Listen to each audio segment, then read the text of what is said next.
Pak Haji ini kan memang sepuh ya. Saya menangis nih Pak. Saya ngeluh ke Pak Haji tadi itu, saya mau pulang Pak Haji, saya ceritain gitu. Kenapa Pak Bas? Akhirnya dia jawab gini, sambil kan pulang dari masjid itu jalan saya itu. Ditepuk bahu saya gitu, Pak Bas. Allah itu ngasih rezeki ke umatnya itu berbagai cara. Ada yang harian, ada yang mingguan, ada yang bulanan, ada yang tahunan. Ditepuk lagi. Tipe Pak Bas nih yang tahunan. Mungkin nggak dapat tahun ini, mungkin tahun depan. Itulah yang membangkitkan semangat saya untuk kerja itu.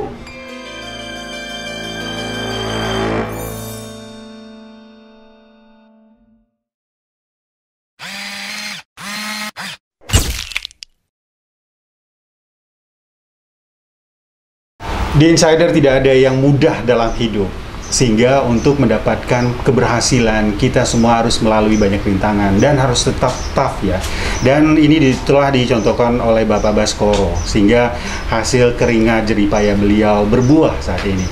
Dan syuting ini dilakukan pada saat COVID-19, sebab itulah kami menggunakan masker. Tapi mungkin dengan jarak 1 meter kita bisa membuka, sehingga mungkin lebih enak nih Pak Baskoro ngobrolnya kan? Iya. Oke, baik, di Insider telah tadi bercerita tentang bagaimana awal akhirnya berkenalan dengan pasar Singapura dan Malaysia. Sempat ditolak, ini ditolak secara fisik juga, katanya.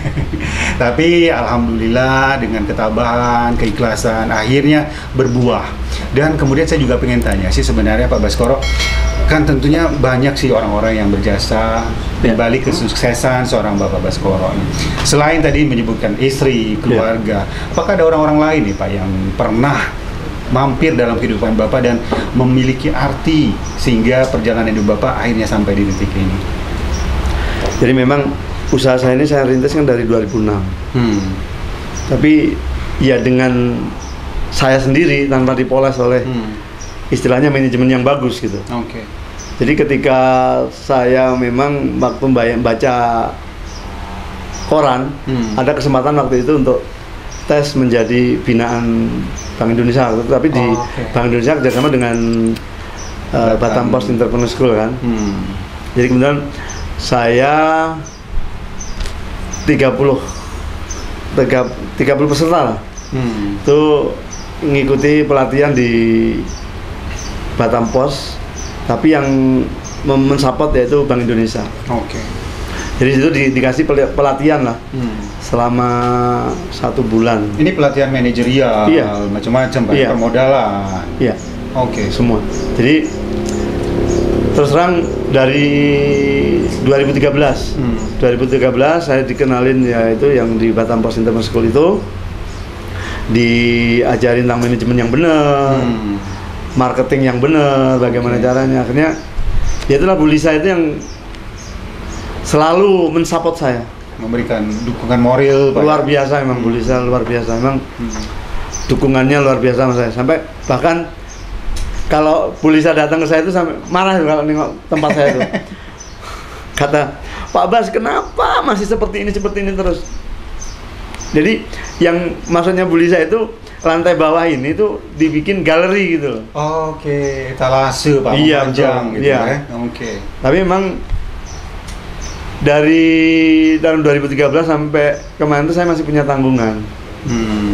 Masih untuk bayar-bayar yang lain, pembiayaan bangunan, bayar lain-lain ya. Alhamdulillah di tahun kemarin lunas sudah Pak ya? Alhamdulillah udah lunas. Jadi rumah sama ruko ini udah lunas. Dan insya Allah saya nggak akan main-main yang di itu tuh lagi ya. Yang berbau riba Pak ya. Dan mudah-mudahan kedepannya dengan telah terbebasnya itu bisa fokus sekarang Pak. Insya Allah.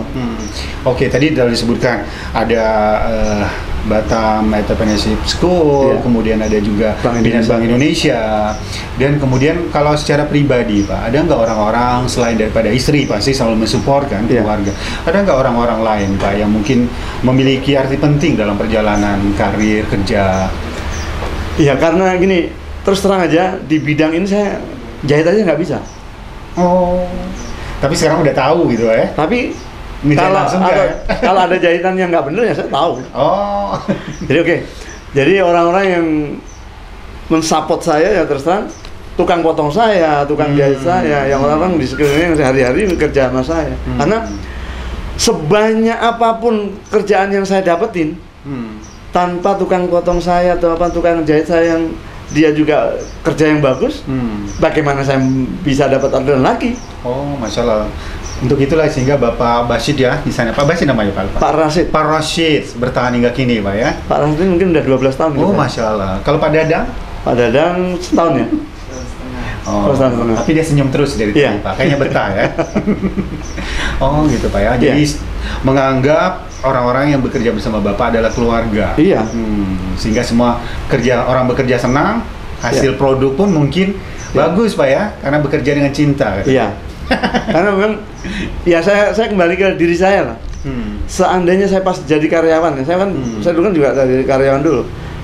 Ketika saya kerja terus saya ada masalah, kalau tanpa diperhatikan oleh pimpinan saya atau di sekeliling saya kan rasanya nggak enak kan. Betul. Kerja bercabang pikiran gitu. Tapi kalau orang di luar daripada tempat kerja Pak, kadang-kadang yang namanya dunia kerja ini, dunia usaha ini kan persaingan ketat. Kemudian kita kadang-kadang juga butuh dukungan moral ataupun bahkan mungkin ada perlu wejangan-wejangan dari orang-orang tertentu. Adakah orang-orang Pak yang dari sisi spiritual keagamaan yang emang juga sangat berjasa untuk Bapak? Jadi teringat saya kalau kita bicara masalah spiritual ya. Jadi sebelum saya tinggal di Pesona Asri ini, saya dulunya buka usaha ini ketika saya tinggal di Perumahan Mediterania. Oke. Waktu itu memang dari kecil jadi nangis ya Pak kalau cerita itu saya luar biasa. Mungkin orang sangat berperan penting Pak ya. Iya. Memang dari kecil saya diajarkan oleh orang tua saya kalau sholat 5 waktu saya selalu di masjid. Iya, seharusnya di masjid Pak. Jadi ketika saya di Mediterania saya tinggal, saya deket sama ketua yayasan masjid. Saya deket banget. Jadi ketika saya masih kerja di background saya di kontraktor, saya sempat bangkrut ya. Oke. Jadi sampai mobil, lori, aset-aset itu saya jual. Saya jual. Bahkan saya ngomong ke ketua yayasan yaitu Pak Haji Munir waktu namanya. Pak Haji Munir. Sudah almarhum sekarang.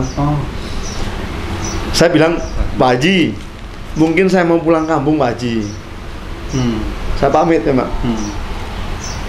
Kata Pak Haji, kenapa Pak Bas? Kok Pak Bas tahu-tahu mau pulang? Saya jawab, tagihan saya itu banyak yang macet Pak Haji. Jadi memang waktu itu saya banyak ngerjain di Nongsa, kan banyak resort di sana. Ada 2 kerjaan yang saya kerjain di sana, tuh dua-duanya macet. Kebetulan pada saat itu macet semua Pak ya. Entah kebetulan atau memang itu ujian bagi saya.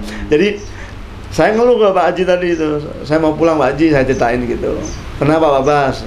Akhirnya dia jawab gini, sambil kan pulang dari masjid itu jalan saya itu. Oke. Kebetulan rumah saya di Blok GG, Pak Haji di Blok HH, jadi jalan gitu. Jadi itu bau saya gitu, Pak Bas. Allah itu ngasih rezeki ke umatnya itu berbagai cara. Ada yang harian, ada yang mingguan, ada yang bulanan, ada yang tahunan. Ditepuk lagi. Tipe Pak Bas ini yang tahunan. Mungkin nggak dapat tahun ini, mungkin tahun depan. Itulah yang membangkitkan semangat saya untuk kerja itu. Pak Haji Munir. Tapi emang memiliki hubungan yang dekat Pak ya? Sehingga mungkin bisa bebas berbagi cerita dengan beliau. Karena memang bukan kayak mungkin seperti orang tua. Kayak orang tua, karena Pak Haji ini kan memang sepuh ya. Pak Haji sering diundang ngisi pengajian kemana-mana. Saya menangis nih Pak.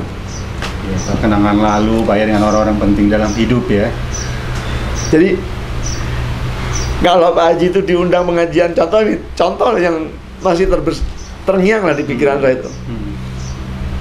Pak Haji nggak pernah minta Pak Bas minta tolong nganterin ke Bengkong, itu enggak. Cuman bilang ini, Pak Bas, masjid ini yang alamatnya di mana ya? Akhirnya saya tunjukin ini, saya baru ingat, kok jangan-jangan minta tolong. Akhirnya gini aja Pak Haji, nanti saya anterin Pak Haji, jam berapa nanti saya anterin gitu. Akhirnya betul saya anterin ke Bengkong. Akhirnya itu Pak sering lah ya hal-hal yang seperti itu. Akhirnya Pak Bas, nanti kita makan bakso yuk. Tapi yang luar biasa yang sampai saat ini saya semangatnya saya ambil itu begini. Pernah Pak Haji itu ditawarin sebagai agen umroh di Batam. Di Batam. Pak Bas, nanti habis duhur kita ke Zulindo waktu itu. Kita study lah ke sana. Akhirnya betul habis duhur itu terik matahari itu panas gitu. Padahal udah sepuh loh Pak Haji itu. Ngajak saya, betul habis sholat duhur kita diajak pergi start bener. Makanya yang menjadi pelajaran bagi saya itu orang yang udah sepuh seperti aja panas, semangat tetap. Masih semangat seperti itu. Akhirnya ya itulah saya inginlah seperti beliau itu. Masya Allah, urusan dunia tetap Pak ya, urusan akhirat yang paling utama lagi gitu Pak ya. Dan akhirnya gini lagi, ini masih ingat saya. Ketika saya nggak jadi pulang, saya pamit pulang, akhirnya saya mau mulai usaha saya ini juga saya cerita juga ke Pak Haji. Juga saya masih ingat, tapi lain jalur ya kan. Habis masjid ini ada 2 jalan kalau mau pulang. Akhirnya saya masih ingat tuh jalan di titik mana saya ditepuk dada saya itu. Saya bilang, Pak Haji, saya mau buka konveksi Pak Haji. Bagus Pak Bas. Semangat dia memberi bagus, semangat Pak, iya. Bagus Pak Bas. Kapan Pak Bas dimulai? Tapi hati-hati ya. Tetap orang tua Pak ya. Hati-hati ya. Oh iya Pak Haji. Akhirnya ya itulah. Saya mulai usaha itu, tapi waktu itu masih jualan aja dulu. Terus pernah lagi saya, dan saya baru ngerti waktu itu kalau beliau ini ternyata kepala BIN, Badan Intelijen Negara. Masya Allah. Kepala BIN yang di sini. Jadi waktu itu saya kan ketua RT di Mediterania. Saya memperpanjang paspor. Ada data saya itu yang nggak sama. Pekerjaan saya itu di KTP itu kayaknya karyawan swasta gitu. Tapi waktu aplikasinya saya tulis wira swasta. Ditolak saya, disuruh ini kamu rubah dulu. Akhirnya saya tengah-tengah hari itu saya waktu itu kan keluarnya Balai Permen nih, saya ke Sukajadi sana, saya rubah itu. Besoknya habis subuh juga gitu lagi. Pulang dari masjid saya jalan berdua gitu. Saya cerita, Pak Haji, kemarin tuh hari paling naas bagi saya. Kenapa Pak Bas? Masa saya udah nunggu dari pagi sampai tengah hari ngurus paspor gara-gara. Kalau dulu emang ngurus paspor lama Pak ya? Beda sekarang ya? Saya ditolak. Akhirnya, Pak Bas, nanti habis sarapan kita pergi. Datang ke rumah saya. Ke rumahnya. Saya belum ngeh waktu itu ngapain Pak Haji ngundang saya ke rumah beliau. Akhirnya saya datang, ambil handphone, telepon. Saya nggak ngerti kalau itu yang ditelepon itu kepala imigrasi. Akhirnya ditelepon, Pak, mohon maaf, ini loh, saya ini punya tetangga, kerjanya cuma kerja sosial, jadi ketua RT, tapi kemarin katanya ngurus paspor ditolak. Ditanya, permasalahannya apa Pak? Antara KTP sama aplikasinya itu pekerjaannya beda gitu. Ya udah suruh datang ke lantai 2 nanti ketemu saya. Saya masih ingat Pak Tatang namanya. Pak Tatang. Jadi saya datang ke sana, akhirnya ditunjukin mungkin stafnya. Ini tolong dibantu Bapak ini. Saya tanpa antri, tanpa segala sesuatu, akhirnya dipanggil nama saya kaget. Ternyata semudah, ya, Masya Allah ya. Kadang-kadang makanya dalam berteman kita tidak tahu Pak ya dengan siapa rezeki itu datang. Ini kan juga rezeki Pak ya. Memperbanyak, makanya memperbanyak silaturahmi, perkawanan gitu. Akhirnya alhamdulillah lah Pak ya, banyak orang-orang yang mensupport ya. Dan kita pengen tahu nih kenapa akhirnya ini banyak yang bilang kenapa bagus untuk membuat baju. Ini kan baju dalam partai kecil dan besar bisa di sini Pak ya. Betul. Salah satu saya mendapat testimoni Pak dari orang katanya di sini tuh jahitannya itu memang beda. Salah satu tingkat kerapiannya. Mungkin saya ambil satu baju di belakang ya untuk memberikan contoh kepada The Insider. Ini katanya untuk jahitan sendiri.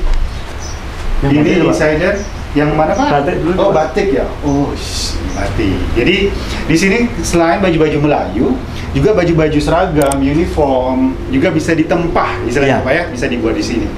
Dan di sini ini ada baju batik. Ini mungkin nanti kita bisa lihat secara detail. Sini katanya untuk jahitannya sendiri ini rapat sekali. Ini salah satu yang saya dapat testimoni ya dari beberapa teman. Ini rapat sekali, sehingga kalau secara logika ya, ketika dia rapat, jahitannya itu menjadi lebih kuat lagi. Ya, ini bisa dilihat ya, jahitannya menjadi lebih kuat lagi. Dan selain masalah jahitan, Pak, saya pengen tahu, sebenarnya kan ini layanan, Pak. Iya. Apa yang membuat akhirnya menurut Bapak secara pribadi lah ya, Pak Ustaz, membuat orang akhirnya membuat tempahan di sini? Saya lihat kemarin juga katanya orderan dari jiran juga ada gitu, Pak ya, rutin. Apa sih sebenarnya yang Bapak tawarkan? Bukannya sekedar baju, saya pikir. Kan gini, Pak. Namanya penjahit itu kan jasa ya. Iya. Jadi kita sebagai penjahit ya jangan egois. Kalau misalkan customer ada ngeluh seperti ini ya kita jangan marah gitu. Karena mereka punya hak dong, kalau mereka udah beli bahan mahal-mahal, dia udah ngasih upah ke kita. Terus kalau kerjaan kita kurang bagus ya hak dia kalau dia mau minta bagus.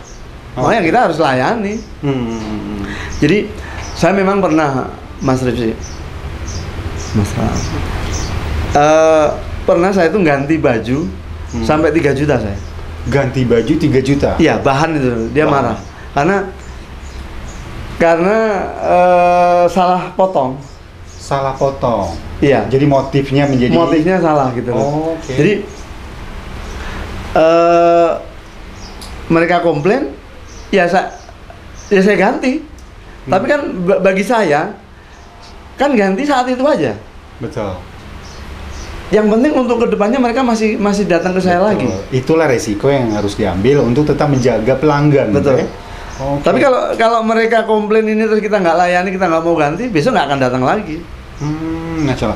Tapi sekarang pekerjaannya saya rasa mungkin karena beberapa karyawan Bapak seperti juga disebut Pak Abdul tadi ya. Itu sekarang mungkin karena udah terlalu sering, Pak ya. Iya. Mengukurnya itu juga sebentar, sap gitu ya. Iya. Artinya dia udah sangat terlatih dan tahu, Pak ya, untuk ukuran ya. Iya. Oke. Dan ini Pak, kan sekarang ini kan yang namanya baju itu kan lebih-lebih baju perempuan, Pak ya. Iya. Itu kan berkembang, Pak ya, dari model dan lain-lain. Itu bagaimana untuk menyikapi market ya atau pasar yang terus berubah? Jadi gini, makanya saya tuh pernah ditegur atau ditanya sama orang BI ya. Pak, Bapak usaha ini desainernya siapa?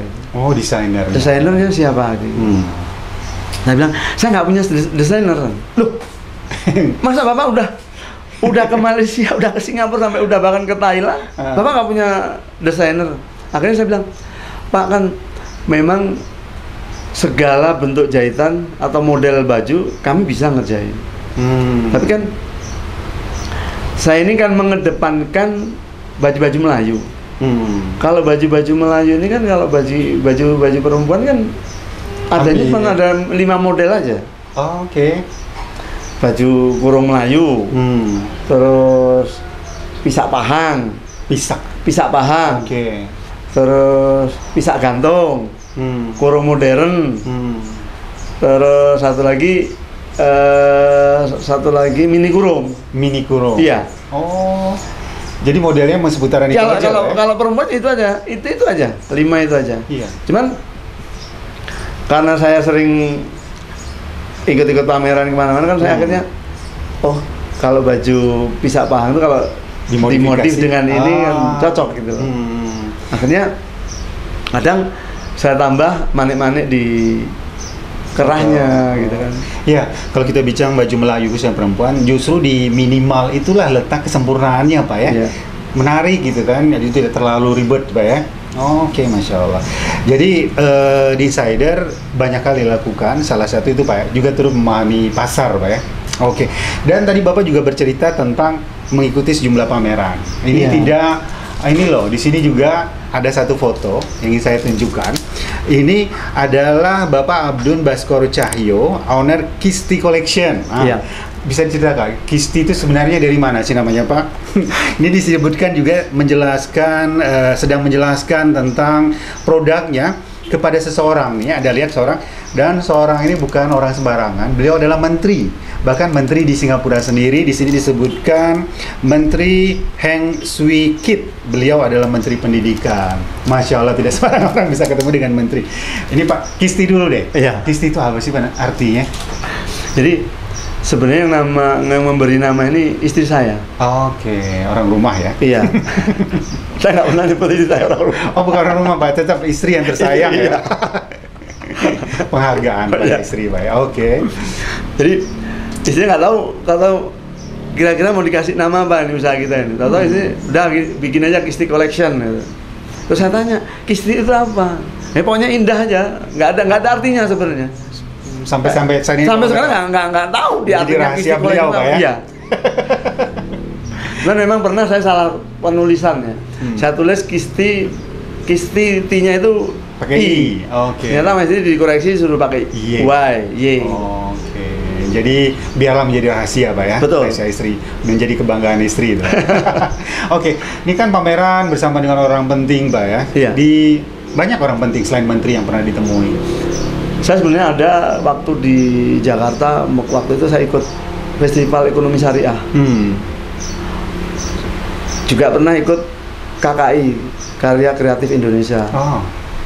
Waktu itu yang meresmikan Ibu Presiden, Bu Jokowi, dan waktu itu masih wakilnya Pak Yusuf Kalla dengan istri ya.